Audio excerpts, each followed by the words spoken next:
Alright, what's going on everyone? Today we've got the SCX24 back on the bench. We're going to be taking a quick look at these Injora Aluminium shocks.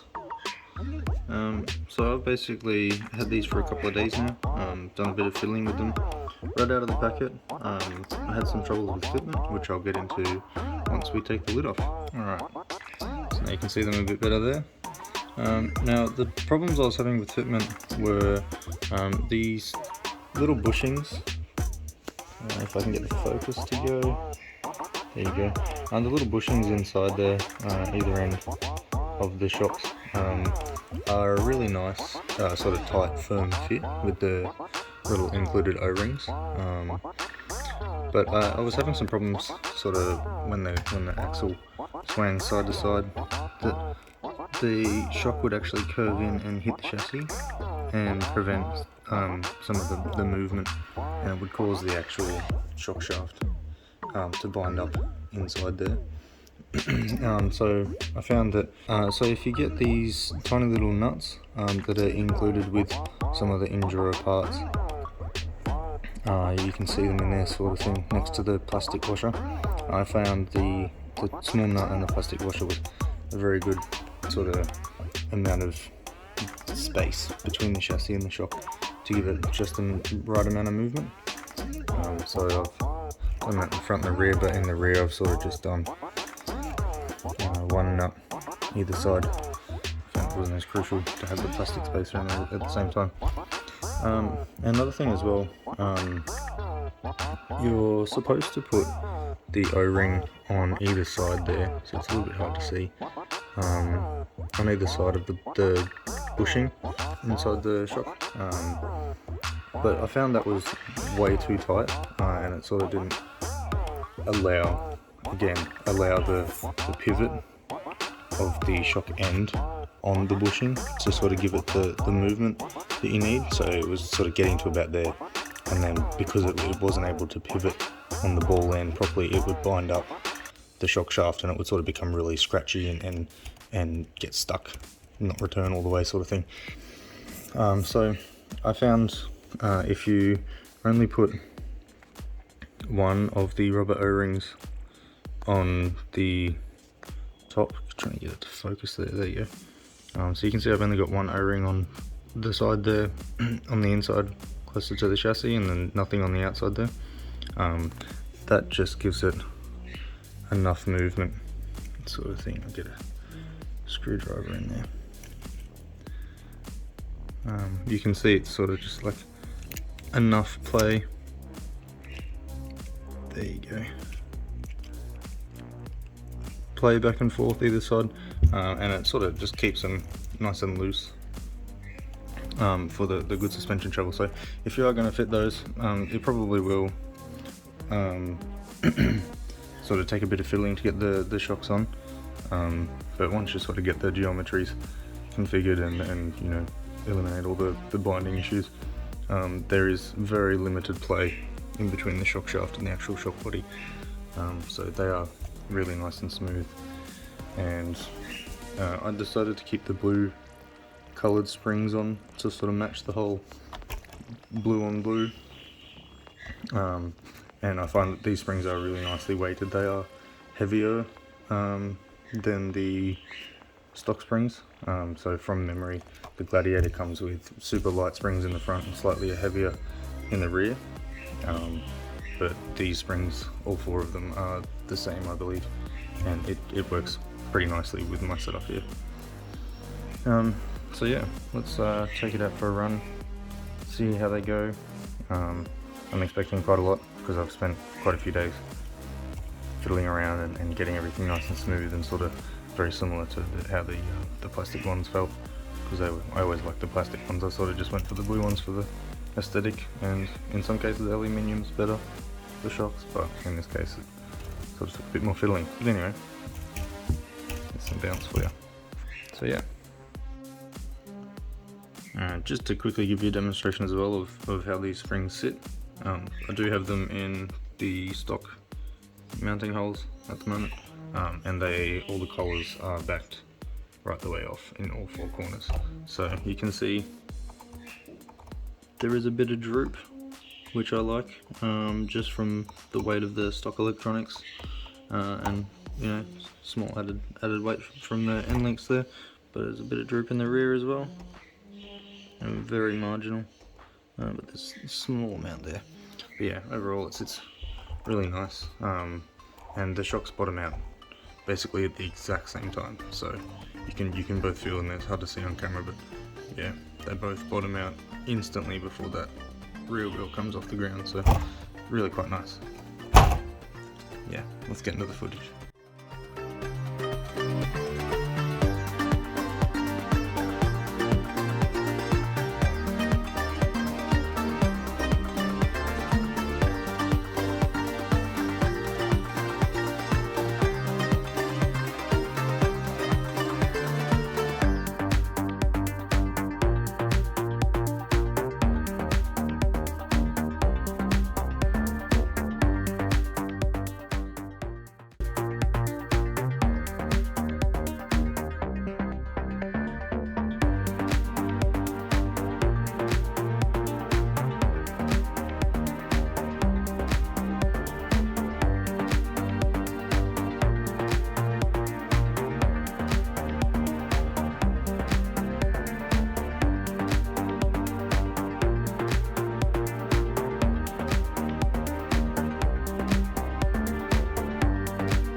Okay, so back from the run. Footage turned out pretty well, I thought. Nice demonstration of the shock movement and flex, how they can still move pretty freely.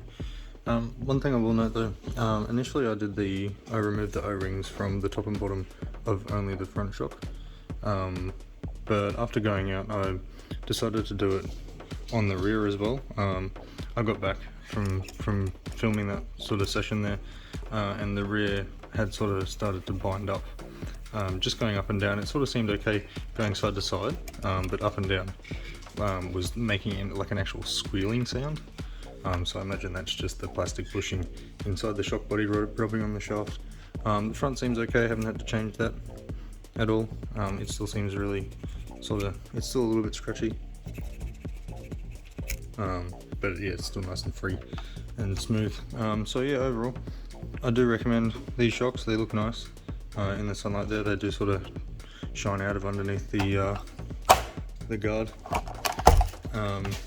So yeah, recommend them if you're sort of looking for the blue effect.